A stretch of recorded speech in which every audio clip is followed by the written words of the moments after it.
Hey, y'all, what's good? My name is Erica Woodland, and I'm excited to welcome you to part two of our How We Get Free series. Today, we're going to be chopping it up with the Dr. Jennifer Mullen of Decolonizing Therapy to really think about how we get free by disrupting the medical industrial complex and also criminalization. So I'm going to take a couple of moments to do some digital housekeeping to invite Decolonizing Therapy into the building. And while I do that, feel free to let us know where you're joining us from and what you're hoping to get from the conversation.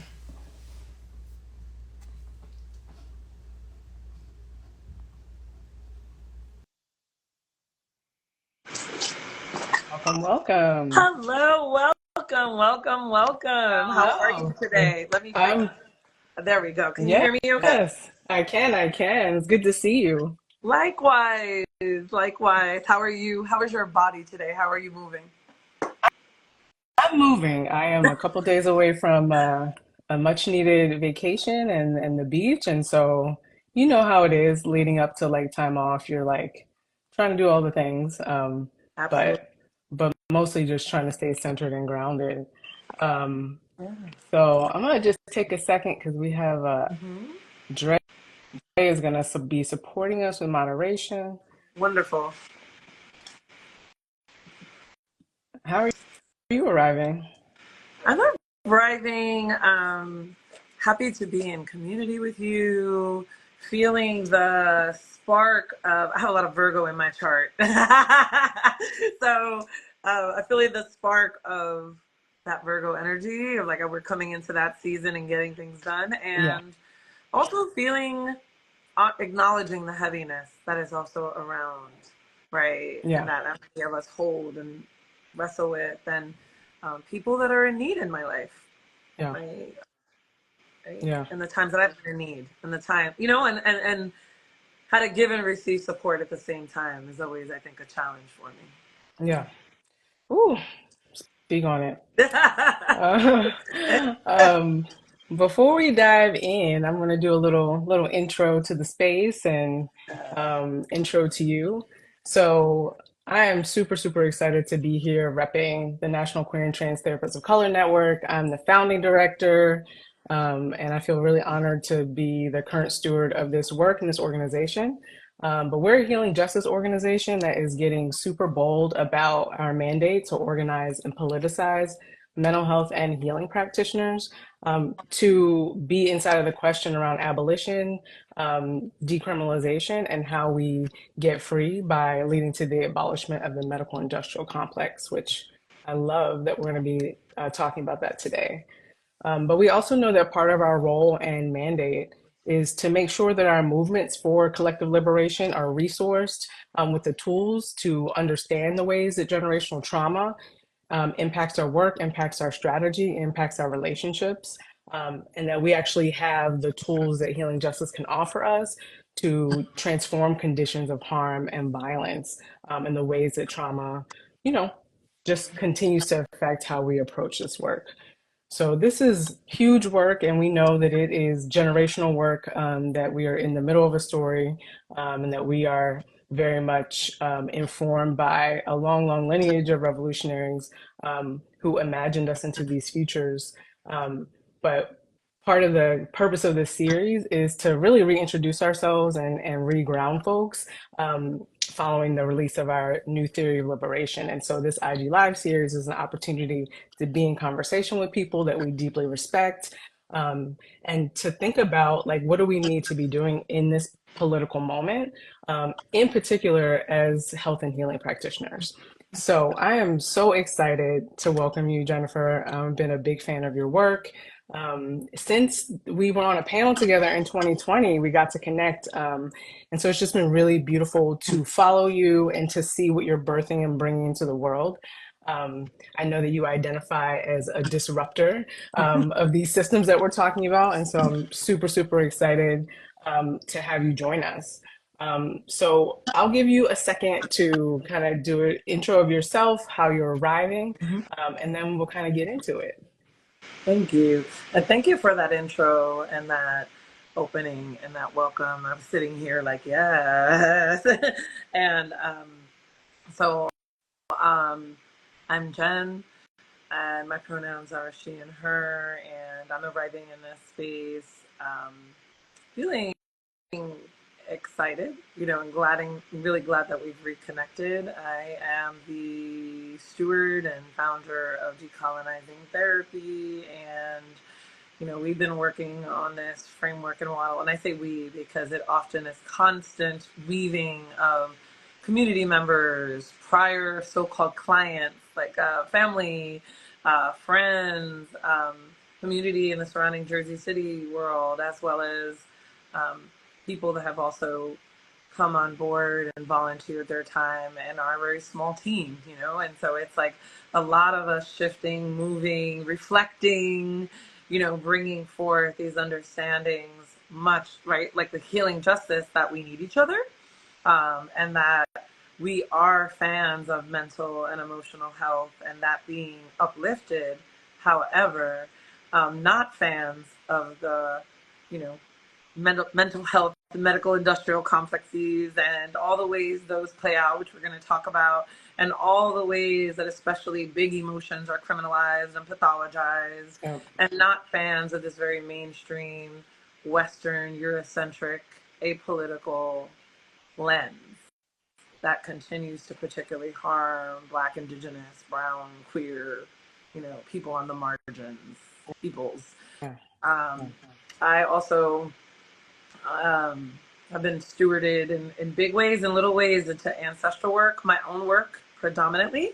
And then it moved into like, no, this is part of decolonizing therapy. Right? Yeah. We don't just minimize, and we're not just talking about this or that, but there's also this reclamation of the indigenous. Mm. And when I say the indigenous, right, the Blackness, Yeah. our Africanness, our Caribbean, all of it, all over the world. And so that's important for me to say that I can't separate, right, Mm. our people's ways of knowing and understanding from this paradigm that we're trying to, disrupt and re-remember and bring in. Yes. Yes. Thank you.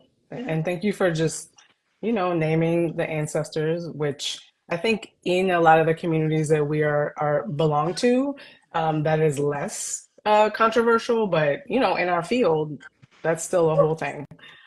Which we can get into. Um, but I would love to start off hearing a little bit about your origin story. Like, how did you come to this work? How did decolonizing therapy come to be? And then you have a new book out here in these Yes. streets that all of me and my peoples are diving into. So, would love to hear about your journey there too. Thank you. And shout out, right, to Healing Justice Lineage's book, Decolonizing Therapy. Shout out to all these beautiful books So being many written, offerings. right? Yes. I had it right next to me. I'm like, I don't want to get off camera. I think it's like sitting right there in my other pile, but I'm like always picking up some of these beautiful books, yours and Kara's book, where I'm like just opening to whatever I need to know, right, in Mm, that day, especially when I'm feeling frustrated and stuck by some of these systems and the red tape yes. that surrounds us. So let me just say thank you, for what you have birthed through. We know that it isn't easy, bringing forth, Yeah. um, even if it's in our chest and our souls and in our Yeah. lineage, sometimes speaking the truth when our ancestors or perhaps other lives, we have been harmed Yeah. for speaking our truth. That's not easy. So I just wanted to say that. Um, so, oh gosh, okay, about me. So, in a nutshell, um, I was a kid that like knew and saw things with a Mm, capital K and an S, and it didn't scare me as so much. I didn't have answers, right? yeah. And nobody was talking about things. And like my grandparents and my mom, like they grew up, they're like, oh, we're Catholic. But meanwhile, back on the ranch, right? That They're part. receiving readings, up in Brooklyn from this auntie that Yeah. read soup remains, or they're like, putting scissors under my bed because I couldn't sleep, or like, like there were all these other ways that we were also bringing in, I think, some of our like ancestral knowing and spirituality. I went through like a rite of passage, be brought to Panama when I was a Mm, kid in my teens, and I hated it at the yeah. time, kind of thing, right? Where I was like, oh, oh, what is this? This is so like not. I was like embarrassed to look back now. Like I was so deeply American Yeah. and not with it, and so I wished it away. And you know, myself, like many people, I think that have become therapists and social workers and psychologists, had a history of harm and trauma, and I was trying to figure out how to survive, how to do it, right? How to live. I had a lot of rage. Hello, rage doctor. And a lot of anger, and I acted that out, or rather, you know, I externalized it. Maybe not Mm, acted it out. That's a term yeah. from the Right. industrial complex too, right? Yeah. I gotta catch myself, right? But the reality was that I was really effing enraged all the Mm. time, and I had a really good reason to be enraged. And I decided to become a therapist because. All right. Hey, hey. We had a little tech glitch, but we're back in the building. I'm going to wait a moment for folks to rejoin. You made it back. We Yay. did. We did. Mercury retrograde is not going to stop our show. It's not. It's not. It's not. Okay. So we're Yeah. back. Shall Yes. we just keep rolling? You were deep in your origin story, and you were at the rage part, which is that's one of my favorite emotions, although Mm, it's very stressful. yeah. Do you mind me asking, like, how does rage like land for you in your body? I'm always fascinated. Like, how does rage show up for you and in your body? It's usually Yeah. heat, um, and it almost is like a motor that's like idling, you know. And I think that's because, there's not the containers for us as Black, queer, and trans people to fully express our rage. Yeah. Um, and, I think that I have containers that I built for myself in my healing practice and in my spiritual practice, but sometimes in the moment, you need to release these emotions so you don't internalize them. So it also manifests as me cursing people out of my head, because I'm like, I'm trying to be a peaceful dude. I try my best. I am from More though, so it's a lot of effort.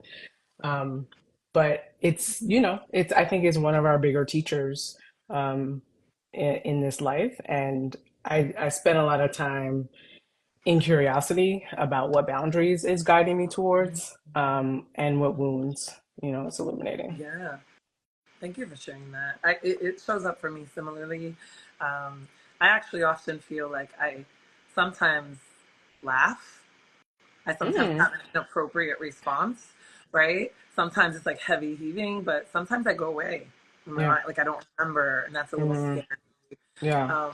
I would say that rage is my like best friend and my homie at this point in my life, and has my back. And as part, since I was going through my origin stories, really quick to wrap up, in my 20s, when I was like embarking on my doctoral program, I was living in what is now known as California and in the Bay Area. And I had the opportunity because I was working with individuals that were incarcerated for sex offenses, Mm, for very violent sex offenses. And I think at the time that was my trauma telling me that I had to work with the quote unquote most intense levels of harm and violence to mm, see if I could handle it, yeah. and also kind of make sense of the things that had happened to me in Mm, my life. And I don't think I'm alone with that, no. right? I think a lot of, helpers do the same thing. And my spiritual mama at the time, Dr. Bola Cofield, was like, you need to work with Ruth King. And I couldn't Mm, afford Ruth. To me, Ruth is like the godmother of a lot of rage work. And, their book had been out for quite some time. And for me, healing rage really, and that retreat that mm. Ruth allowed me to come on, even though I didn't have the money for it, and I like worked it off. I was in my mid 20s. You I was better like, no, come through. I was living off ramen. I grew up working poor. I Yeah. grew up Yep. in the inner city of Jersey City, New Jersey, on land that is Lenape, and yeah, I didn't have my retreats. I'm like, is it free? Like, what kind of retreat? Is there going to be food involved? How will I get there? I got to have money for all of this, right? But anyway, I did it, and it was life changing, life changing. Mm, And so anyway, finished my doctorate, continued to work within youth Mm, that were incarcerated in residentials for supposed sex offenses. And it changed things for me significantly. And then I, continued to work with a lot of children, families, community members, and then worked at a university for 12 years. And there's where I fell in love with group work, right? mm, And it was like the very group that saved my life when I was 18, 19 in school. Then I had the ability to facilitate, and so I was able to facilitate. I worked at the counseling center, so I was a full-time staff psychologist at the counseling center. And since it was in Jersey City, in New Jersey, if a lot of y'all don't know, it's predominantly like working class, working poor folks, majority folks of color, like all kinds of Caribbean folks, Arab, Filipino, and it was really beautiful for me to be able to bring in a sense of spirituality, intergenerational trauma work, family systems work, mm. somatic work. So everything I was learning, Yeah. psychodrama classes, every time I got quote unquote certified in something that was like, Right. oh wait, this speaks to our people's Right. stuff. And I wasn't sitting there thinking, oh, this relates to our historical trauma. This really I Yeah. wasn't I wasn't thinking of the mental health industrial complex. It was more like traditional talk therapy felt stale. Yeah. Anytime I tried to use those practices, it felt like it would just like, this isn't me and this isn't Yeah. nurturing the relationship. And this isn't like Carl Rogers nurturing relationship. Like, I want to sit here and talk about old school hip hop. Yeah. Like, y'all Right. are saying this student is unreachable, but meanwhile, we're sitting here talking about like, Yeah. right? Like, I don't know, special ed and like, Cool Modi and like, I don't know, Dougie Fresh and like some of these old rappers, and like we're having good arguments, right? Like Yeah. heated arguments. We're talking about the Lakers or something, and then the next thing you know, we're talking about their father passing after a Lakers game, and then we're talking about this, and we're talking about lineage, and so realizing that our people need us Mm.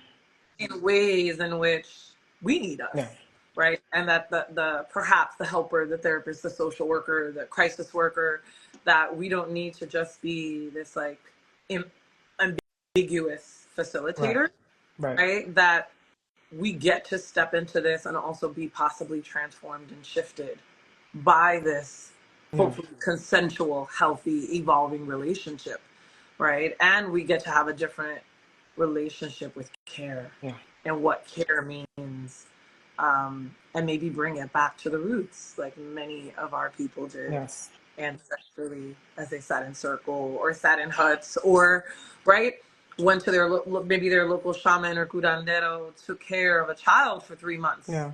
while someone processed through and went through initiation and released some of this, what we understand to be trauma, right? So yeah, so a little bit of my origin story. That's a little bit of it. I know it's a lot. Sorry, No. that's a little bit of it. And my students, my peer educators are the ones that put me on Instagram back in 2017 or 2018. Yes. They volunteered my ass, and they were like, yeah, what we want for you is for you to show up more for Mm. yourself, and to talk more about what you're doing with us. Yeah. And we need to not do this in the closet anymore. Like, you love us and our queerness, Yeah. right? And we love you and your queerness. And like, it's time to come out of the broom closet. It's Mm. time to come out of the like, I'm a good therapist behind the scenes, but I'm doing Yeah. my own thing, right? Yeah. And I was like, yeah, we're all kind of being, not all, but many of us are being closeted, and we can't bring this to supervision. Yeah. We can't always bring this to Right. consultation. I don't know if that makes sense. And Oh yeah. so, DT was formed, decolonizing therapy was formed out of my rage Mm. and my exhaustion and my so-called burnout and the lack of safety that my people and community were experiencing with traditional mainstream therapy. Yeah. Ooh, okay. I know that's just the headlines, you know. One of the things that I really appreciate about both your personal journey, but also your journey in the work, is just really illuminates that we already know how to heal. We already know how to alchemize violence and trauma in our bodies and our relationships with and through spirit. And often, I think the field that, we survived and are still surviving, it really interferes with that. And it really kind of centers a therapist as having some magical powers that, a lot of us are out here figuring out the same things that the rest of us are figuring out and not doing a very good job, right? And so, Yeah. what does it mean to, really be a facilitator of supporting someone coming back into their own innate healing wisdom and intelligence versus how we were trained? I mean, I often say, if I worked with people the way that I was trained in school, I would be out here doing all kinds of violence to people. Yes. If it weren't for my political community and comrades who were like, we understand that you need to kind of strengthen how you work with survivors, but we're going to make sure we hold on to you and that your feet are firmly rooted in abolition and liberatory harm reduction. Um, and so I just so appreciate what you're bringing to the world because so many practitioners really want to be about liberation and healing and what it looks like to do those things simultaneously, and to have those processes informed by each other. And you get, even if you know that the mental health industrial complex is a scam, you don't really know until you go through the schooling or indoctrination. Then if you out here, working in community, in institutions, if you are pursuing any kind of licensure, like it's a it's a scam. It's a very expensive scam. Yeah.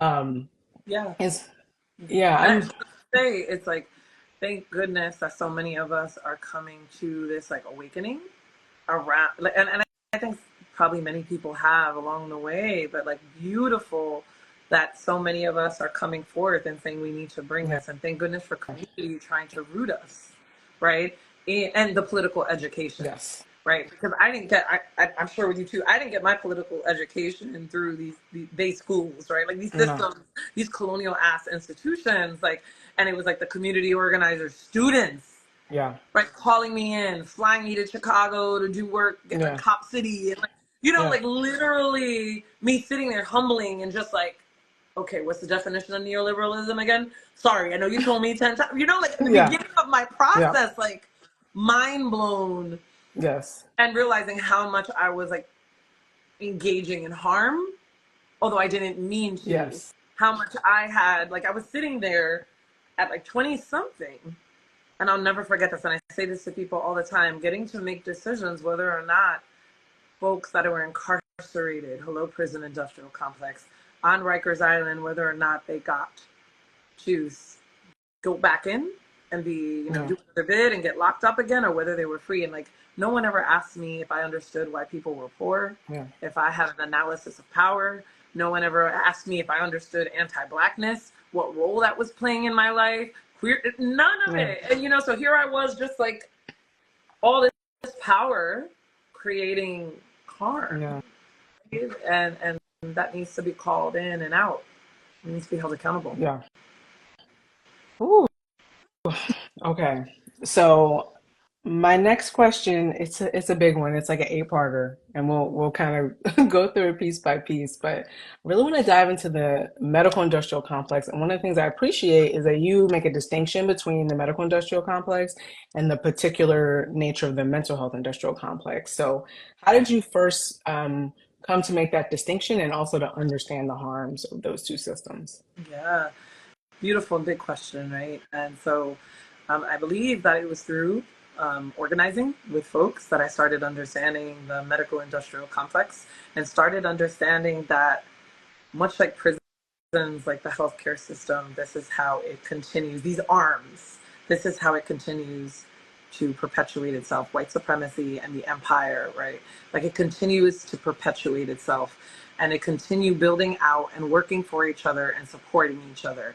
And so for me, the understanding of the medical industrial complex was like, yeah, healthcare is not accessible to many individuals, and insurance plays a role with hospital systems, and hospital systems plays a role with urgent care and doctors' offices, and this plays a Yeah. role. Right? We could keep expanding it out. Who gets surgery? What about copays? Who can afford copays? Like we can keep extending and looking at all these arms to Black maternal health and death rates. Right? We could keep Mm, going on and on and on to who is getting care, right? And what queer communities get care? So I know that out in these streets in New York City, when we talk about, queer care and access, they're usually talking about like Christopher Street and Chelsea, right? And people with higher socioeconomic brackets when we're talking about care and end samples. Hope this is making sense, right? Rather than talking about folks that might live in Brownsville, Brooklyn, right? Or strip in the Bronx, or like we're not talking about often big queer Black bodies, right? And I'm sure same in Philly and Baltimore and dot, dot, dot. We can keep going on. And so the realization was that, number one, for me, I felt really clear that anti-Blackness and anti-Indigenousness, right, and anti-queerness, right, has truly been like literally built these systems, right? Right, that these systems of oppression have built all of these mental, medical health systems and continues to feed into them. And so racism is as common as drinking water, right? And Black people are often most analyzed, right? Most pathologized, most discarded, invisibilized, and ignored. And we know these things. But it was only when I was sitting, and I learned a lot from People's Institute of Survival and Beyond, right? I had the opportunity to sit with,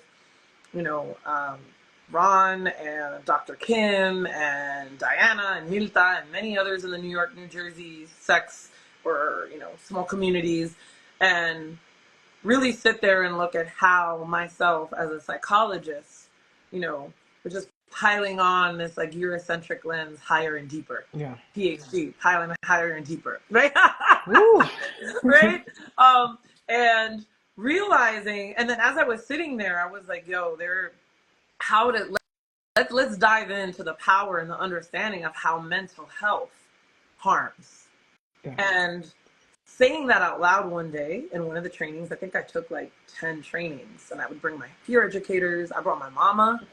I brought 2 or 3 of my white friends, right? Because I was like, if we're going to be in a relationship, we need to be able to talk about this. And your social workers. Right. We need to talk about this, right? Like we need to like, and at first when I went, it was like my, one of my mentors, Dr. Esquilin, who is a Jewish woman with Black kids, who lives with Black children, has a Black husband and Black twin queer daughters. And Susan was like, no, you've never taken a training like this, Jen. And I'm like, Sue, ain't nothing you're gonna tell me about, about Blackness and racism that I don't know. I understand from this to that to,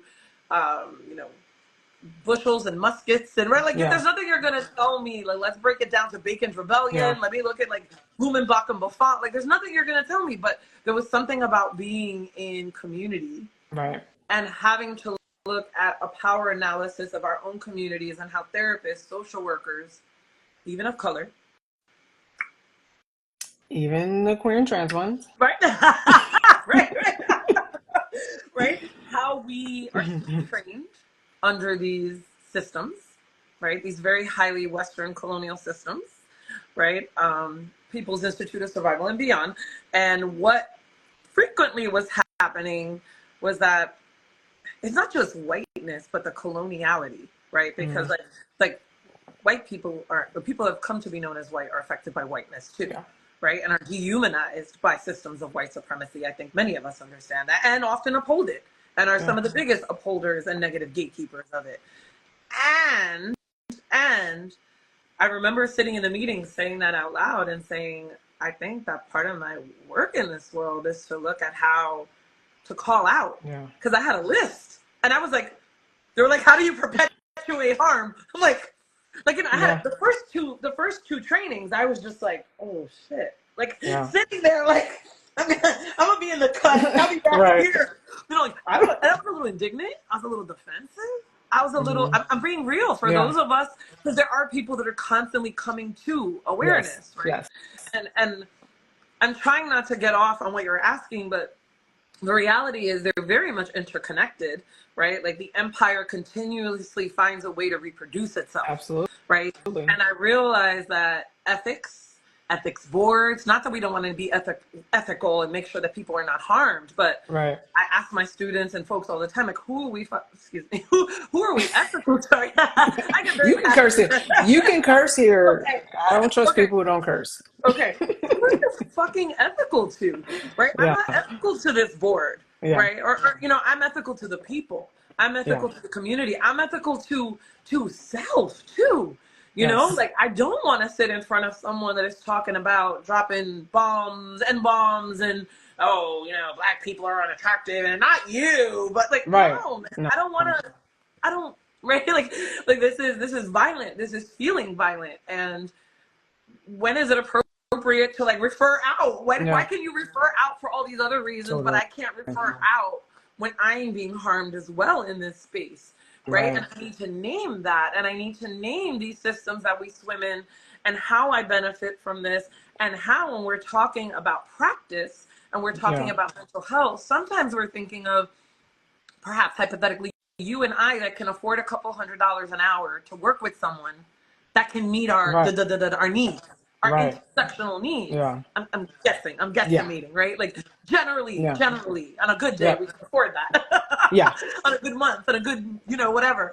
But the reality is, the majority of people, I'm sure that many of us have worked with and continue to work with and are allowed to train with Yeah. as interns, right? Are people in poverty, in crisis, people that are likely undocumented, folks that want to be unalive, folks that don't have access, and yet are they not allowed to get the highest and best Right. quality therapist? Yeah. Right? So I think it's great that therapists try to divest, but then what happens is in that divesting, right? I just want to name it. I'm not saying Yeah. it's easy or that it makes Yeah. sense. It's also how much are we also leaving behind Yeah. people?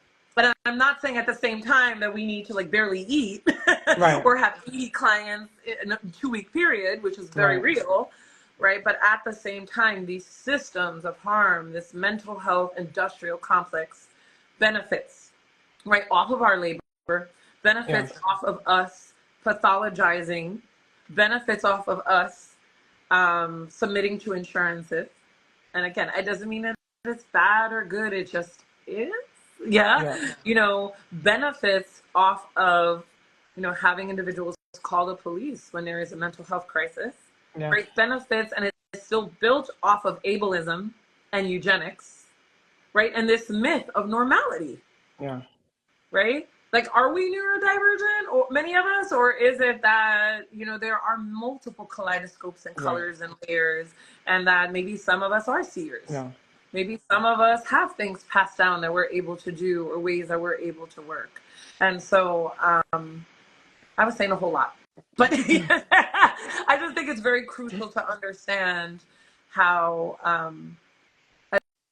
I think I've read and heard y'all say this before, but that the prison industrial complex and the military industrial complex and the mental health and the medical and the nonprofit, and that we can keep going on, Yeah. is that it's vital for us, in my humble, loving opinion, to continue to look at the ways that we are contributing to harm within these systems and these Yeah. layers, the ways that we continue to use their language, right? Because Yeah. language, like one of my mentors would say, Dr. Kimberly Richards would be like, sticks and stones will break your bones, but words will shape your reality.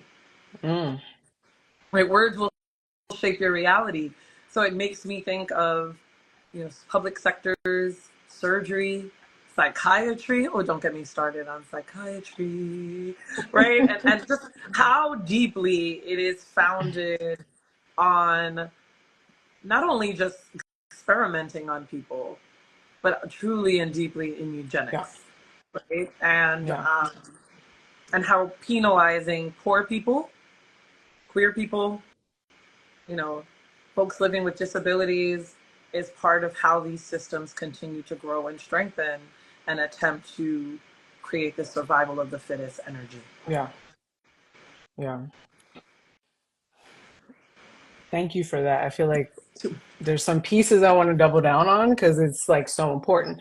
There are these interlocking systems and institutions that are rooted in racial capitalism, that are rooted in ableism, that are rooted in the attempted genocide of indigenous people, stolen land, and the enslavement of Africans. And when we think about these systems, if you don't understand the roots and where these things come from, then you're set up to just perpetuate these cycles of harm and violence, right? Any system that is set up to both experiment on the bodies of those who are most marginalized, capitalize off of our trauma and the ways that we're healing and transmuting our trauma, is a system that we need to be deeply critical of, even as we figure out how to disrupt from the inside and the outside. And I think it's really important that we continue to nuance our role, right? Because and in Qtum, we're inside outside strategies. We need to very much support, love up on, flank, and build power with people who are trying to intervene around those harms inside, right? It's essential. And those folks are very, very isolated and experiencing a lot of targeting. And then we also need to be turning up outside of those systems, creating alternatives, and thinking about what's possible when our radical imagination is not confined by the MIC. But one of the things I appreciate so much about your book is that you really take people through the colonial history, right? And you also give people an offering around and here's how we can actually move in a way that's accountable and ethical according to us, right? The ethics that we're held to in our field are not enough. That's not enough. It's actually not giving. So I'm really curious to hear from you what becomes possible when mental health practitioners understand the colonial past and present of the MIC, and where should we be going and what should we be staying away from? Yeah. Yeah. I think that we should be, let me start there. I think we should be staying away from individualism and isolation, right? I think we should be staying away from trying to come up with answers by ourselves. I think we should be staying away from this sense that taking a course, no shade, whether it's a DT course or any course, right? This one course or this one thing is going to teach me how to suddenly do it different, Yeah. or be different. I think that we should also deeply stay away from. I'll be very real, and I know that there's positive people who have come to and had beautiful moments because of having a diagnosis and realizing they're not alive. But I do think that many of us probably need to have a whole coalition committee, something in a big way, where we're pushing up against the Diagnostic Statistical Manual. Yeah. Because it is a tool of harm for many, many, many individuals. And this tool of harm gives no fucking context. Yeah. And I think that next to every diagnosis, right, there needs to be, if you're going to keep it, Yeah. if we're going to keep it, right, we ain't going to just throw it out and do it over. I think that there needs to be kind of like a little context. I don't know what is that, like a web, right? Like a Venn diagram that also talks about what components could be cultural, could be energetic, could be spiritual, could be relational, could be intergenerational, right? Like there is no context. And so it places people to feel as though they are the problem, Right. rather than, as we know, systems of harm and late stage capitalism and imperialism and being many of the reasons, right, why people are struggling with some of their mental, emotional health needs. Yeah. It would be great to see us move towards the inclusion in education. If we're going to educate therapists, if we're still going to be called therapists, or folks are going to be called therapists, practitioners, social workers in the next 10 years, I'm not sure. But let's just say that continues, then do folks know how to work with intergenerational trauma transmission? Yeah. Right? Do they know how to identify it on a very core, level? Like, do we know how to make sure that the body is resourced and not in a deeply dysregulated state, disembodied state, if we're going to pull up and work through some of that ancestral trauma, right? And so I think it's great to say it and identify it, but I always caution folks I'm like, okay, well, now I'm going to start talking to people about this. Like, well, are they living with an autoimmune disorder? Right? Like, are they able to walk? What happens when they talk about this? Is their Right. lower back going out? Yeah. Is there like, right? Like Yeah. there's so much nuance, right? That Instagram Yes. can't give us, right? And as somebody That who's, part. right. So as somebody, and we don't know sometimes somebody's slides can be beautiful, and you're like, yeah, teach me. And it's like, but do we? Right. What is their politics? Like, what do they stand on? Yeah. Are they held accountable by Yeah. community? Like, have they ever been held accountable? Like, are they, like, you can be a person of color, a body of culture, however you want to identify it, right? Person of the global majority, and still be engaging in the colonizers and masters' tools and rules, right? Yeah. So I think it's very, very important for us to check in with our bodies. I think it's time for us to re-invite and teach people to understand energy. Like, I fought really hard to, I think it's chapter 9 or chapter, I don't even remember anymore, but like this energetics piece, I Yes. fought really hard to get that into the book, because the Mm. publishing house is just like, energy, that's another book. Right. And my spirit team is Yeah. like, that's this book. Right. Like, yes, you have to, like, some battles you're not going to fight, and like, and this battle, and maybe the Yeah. cover, and the, like, you're going to fight, right? Because we always gotta, Yes. there's a little bit of, and there's so much violence in publishing for Black, non-binary, for folks, right? And so the reality is, for me, I think it is essential to also teach folks, especially if we are doing care work, practitioner work. I think it is very crucial to also look at how we absorb and Mm. whether we're digesting the trauma, anxiety, shame, historical material of the people we're serving. Yeah. Many of us are highly sensitive. Many of Yep. us be knowing shit, right? Many of us got into these care professions with really good intentions and with great creative and other ways of knowing gifts and skills. And I don't know about y'all, but me and many other people I rock with got into this thinking, we're going to learn more about how to use this. We're going to learn Mm. more about how to be better at holding space. And many of us weren't taught how to do therapy or Yeah. how to do the act, Right. right, of containing. So scary, but that's very true. You pay all this money and you don't learn how to do therapy. It's Yeah. amazing. Yeah. And so I think what's coming, I think more peer support. I mean, clearly I stand by Yes. it. I was a peer educator. It saved Absolutely. my life, right? And I was a facilitator of a peer education group for 13 years while I was at New Jersey City University. And I swore by it. And I think that my staff that I was working with swore by it too, because we were a small counseling center Yeah. and we had a wait list at our high of 99 students. Wow. You know what that's like? 99 students, 4 therapists. I was half time because I was doing groups, Right. groups, individual half time, and then my director was half time because she had to do this director work Right.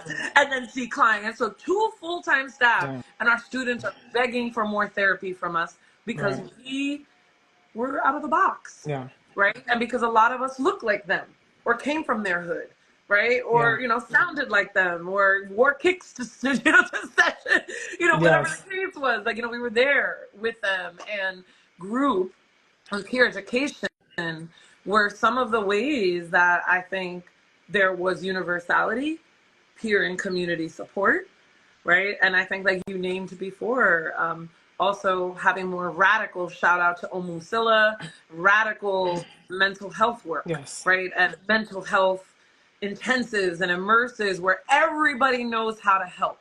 All hands on deck when someone is having an emotional care crisis and a mental health crisis.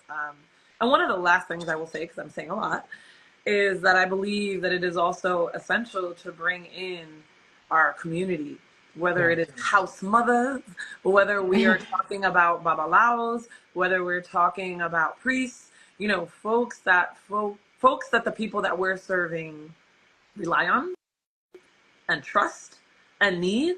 I Yeah. think that it is essential to continue to work with them, Yes. not be silent siloed out as a therapist or a Yeah. social worker, right? Yeah. Like it's all me. Or, I work with people that they're like, well, I don't want them to get in the way of what I'm building here. Yeah. Yeah. And I'm like, wait, but where were you conditioned to believe that they're going to get in your way? Yep. Right? Like, where have we been conditioned to believe that we're not supposed to invite in this Babalawo or Ayanifa or this, voodoo priest that this person is going to anyway for readings, or they're Yeah. doing all this work with? Why should we not want to connect with them? Well, it's not my religious belief, so I'm not sure if I would get in the way. Like, Yeah. well, even more of a reason why you want to know what their quote unquote treatment protocol is. What is their understanding of what is happening on the other side? And then you can decide what to do with that, or how to at least allow that person to come in and talk about it, Right. right? How dare we assume that we own the block Yeah. on what is healing? And that's where I think that therapists, psychologists, psychiatrists, Yes. that we get egoic, right? That Yep. we put on that coloniality, Eurocentric ass hat, that Yep. heteronormative hat of like, well, it's not helpful for them to be in a throuple because of their trauma history. No, bitch. Like, what? Like, like, it's not good for you, but it Right. works for them. That's just more Right. support, more love, more sensuality. Like, how do we help make this healthier? Can we bring in a throuple to the couples therapy? Yeah. Right? Can we make it Yeah. throuple therapy? Like, how Yeah. do we get outside of our box of Right. what we're taught is the norm and pay attention to all the ways that our own colonial conditioning is showing up over and over and over in how we interact and Yeah. engage? Yes. Yes. I mean, we need to just do this like 8 more times because I have so many things. I'm like this and this, the energetics. Oh my God. Um, and I just want to know, double down on this piece around the ways that we get taught to center ourselves, and to move with rejection and suspicion of all the other ways that our people are healing, whether it's solo or with practitioners. And one of the things I so deeply appreciate about Kara's work is Kara talks all the time about how we need practitioners who are connected to the MIC to be in deep community with healers, with spiritual practitioners, with birth workers, with cultural workers, because the majority of our healing is outside of these systems. And so it's actually a lie. Like you can center yourself all day long in someone's healing, right? But like, at best you're seeing somebody once or twice a week. That's 1 or 2 hours. What are they doing all the rest of the hours?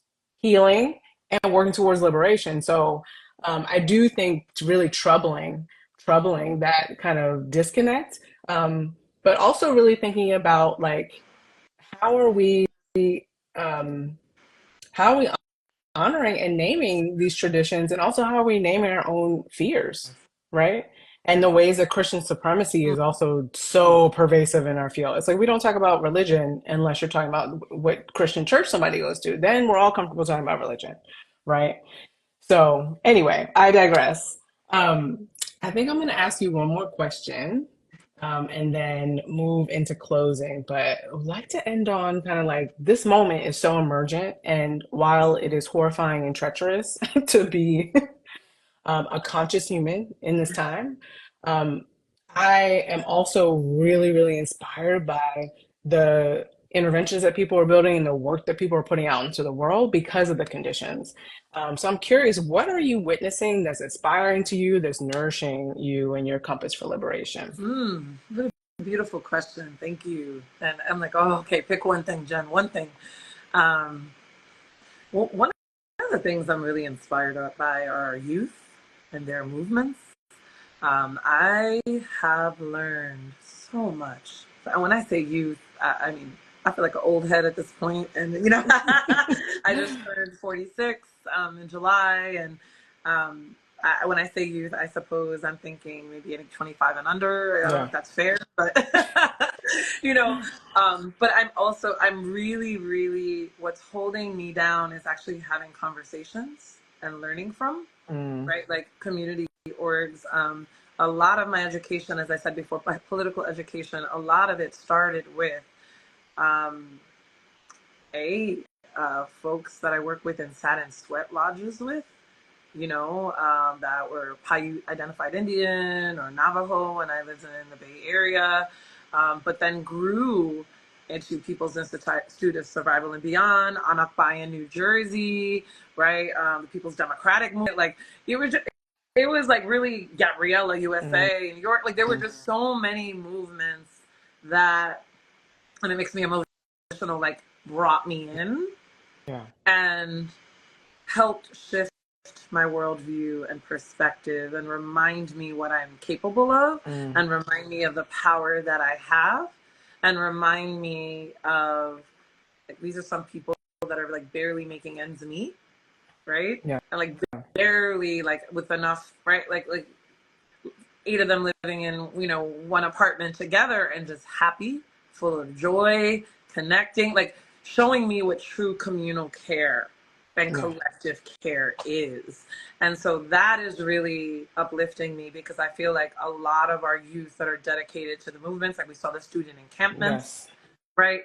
Protesting and pushing back around Israel's violence, genocide, and occupation, right, on Palestinians, and like seeing our students step up and step out and be in solidarity and feed each other and sing and risk losing what they're supposedly building. Like, we build up college and university to be it, right? You gotta go to school, you gotta this, and they're just like, YOLO, no, I'm not gonna stand back. And while this happens, while I'm alive, every ancestor is screaming in me, no, not again, not on our watch, right? And so knowing some of these students, or being able to even bring them some soup or food or whatever, or cell phones, or, you know, whatever we needed to, or some of the students that are still, like, are part of my family now, my extended family, it just brings me such deep, deep hope. And I know that folks feel like hope is like, oh, it's so flighty, and it's like, no, I think that that's part of why I've always been such a fan person over you and Kara and so many other people's work, because it's like, y'all also are constantly weaving in my humble reader experience, love and hope and justice, and how healing is there and grounding it all, the spine and the pipeline of it all, right? And that we're rooted in that. And so whether we call it, you know, abolition or this or that, whatever, however we decide to identify it, or the language is important, it's also important, I think, to feel in that, oh wait, that's family. You know, like they're doing important work, and I have to uplift that. This isn't about me. And I think you and I both identify as like, we're stewards of this for this time, right? Like, I don't own it. I don't have, like, this has come through me, and maybe it's coming through other people too. And part of stewarding might be being a healthy protector at times, before whiteness and curriculums try to take it over, and then you might have to. So I was just talking. I just want to say this, right? Yes, real talk. I just want to say that because I want to name that while I'm trying to help dismantle these systems of harm within mental health industrial complexes, sometimes I have to partake. Right, and use legal stuff, or do this, or use this language, or use a contract as a way to also protect the sanctity of the word for now. For now.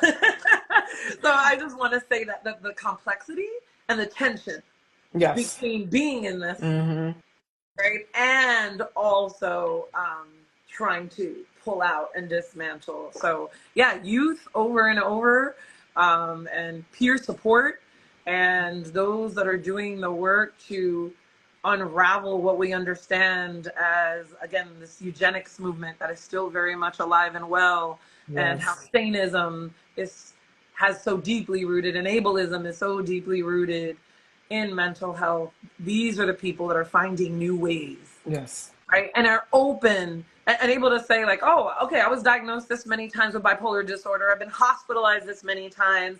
I've wanted to be unalive this many times. And, right, this systems have hurt me, and I'm going to find other ways to do this. Right, and I'm going to surround myself, and I'm going to support other folks with this peer support lifeline. Right, and that just, I don't know, I get goosebumps. You know, it allows me to realize that maybe some of us in our 40s, 50s, 60s, that maybe we've done something right. Like, we're passing on some good... a little something. Sometimes, I don't know about you, I could just find all the ways that I've misstepped or I've done it Yeah. wrong. Or, oh, why did I say that in that class I taught 8 years ago? Or like, why did I, Right.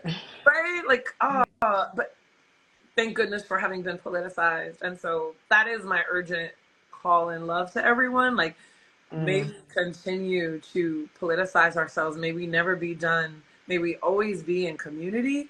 And like, for real, for real. Like, get to know your corner store people. Find out their origin stories as much as they're safe telling you that, Yeah. right? Like bring, like, look at your folks around the way. Know the guys on the corner, to the people that, like, it's okay to be in community with folks and have regular schmegular conversations as a way to build. Because I think, and Yeah. again, I learned from People's Institute, build a net that works. Yes. Right? Like, don't just network. Like, I hate small talk. Yeah. You don't Let's say. just get into the root. Let's go Right. deep. But yeah, I think it's criminal. I do think it's criminal to just like teach people how to be professional, whatever Yeah. that means, when we're not teaching them how to also like bring out the humanity in one another, and teaching them, while they're interns especially, how to be in relationship with the community that they're dropped Yes. into. That's fucking Yes. violent. It's violent, Yeah. and it's unfair to the person that is the intern. They're Mm-hmm. not getting paid usually, and it's That also part. mental health industrial complex. Can we um and like, if we're, oh, can I say one more Yeah. thing? Go And then for it. we're also often made, and this is like kind of unsaid, and I don't even know what to wrap this under, but many first few years, greenish therapists, care workers, helpers, social workers, teachers. So can't forget about our teachers, right? That are often therapists wrapped in one Right. Right. without the training that they need, right? Um, we're often made to feel quote unquote bad, and I hate binaries, so like not good, about feeling stressed out or overwhelmed or anxious coming into the work, especially when Right. working with a great deal of trauma, and when trauma, right, is Mm. externalized, right? Or we're working with youth or adults or families that have multiple points of pain and trauma within their systems. I remember working at UMD&J Hospital in a partial care program, and within the first 3 months, I was like, I don't know if I can do this. Yeah. Like, these youth are coming in midday, cussing me out, looking me up and down. I Yeah. feel like I'm never scared. Right. Like, hello, I'm Right. like never scared. Like, but I'm supposed to serve that. Like, I'm supposed to help, and everything I've been taught Yeah. doesn't apply. And every day I don't want to come in, Right. and I'm anxious and I'm overwhelmed, and I don't know. I'm not yet like in. This is not my community yet. This is not. I don't know how to do this. And Right. there'd be these older, more seasoned therapists and psychologists that would be like, "Well, this is part of the process," and and well, I think I need a mental health day. Oh no, it Right. was almost like you have to like Right. push yourself into the trenches, not giving any care to your nervous systems, Right. not giving any care to your body, Yeah. right, or your own mental health. And so I stand on us taking care of each other and our mental emotional health. And I like to call out any professor, psychologist, people that have been doing this and that are seasoned, that are like, well, this is a rite of passage. I went through it. You need to go through it. Right. No, it stops here. It's violent. Yeah. Yeah. I wanted to call that out too, because I think our interns and our first, second, third year Absolutely. therapists are harmed a lot and are forced to swallow down their own trauma histories Yeah. while being having a trauma reenactment Yeah. in current. Mm. Yeah, May we never lose our humanity in this work. And may we always find our way back if we do. Right. sure. Wow. Yes. Okay, we got to do this again because I Yes. have so many more things to ask you about. First, thank you. Thank you for your work. Thank you for this beautiful, beautiful offering. And when we wrap up these lives, we like to give lots of calls to action because we appreciate everyone who's joined us today. We appreciate the work that you're holding down. Shout out to all the practitioners, whether you think of yourself that way or not.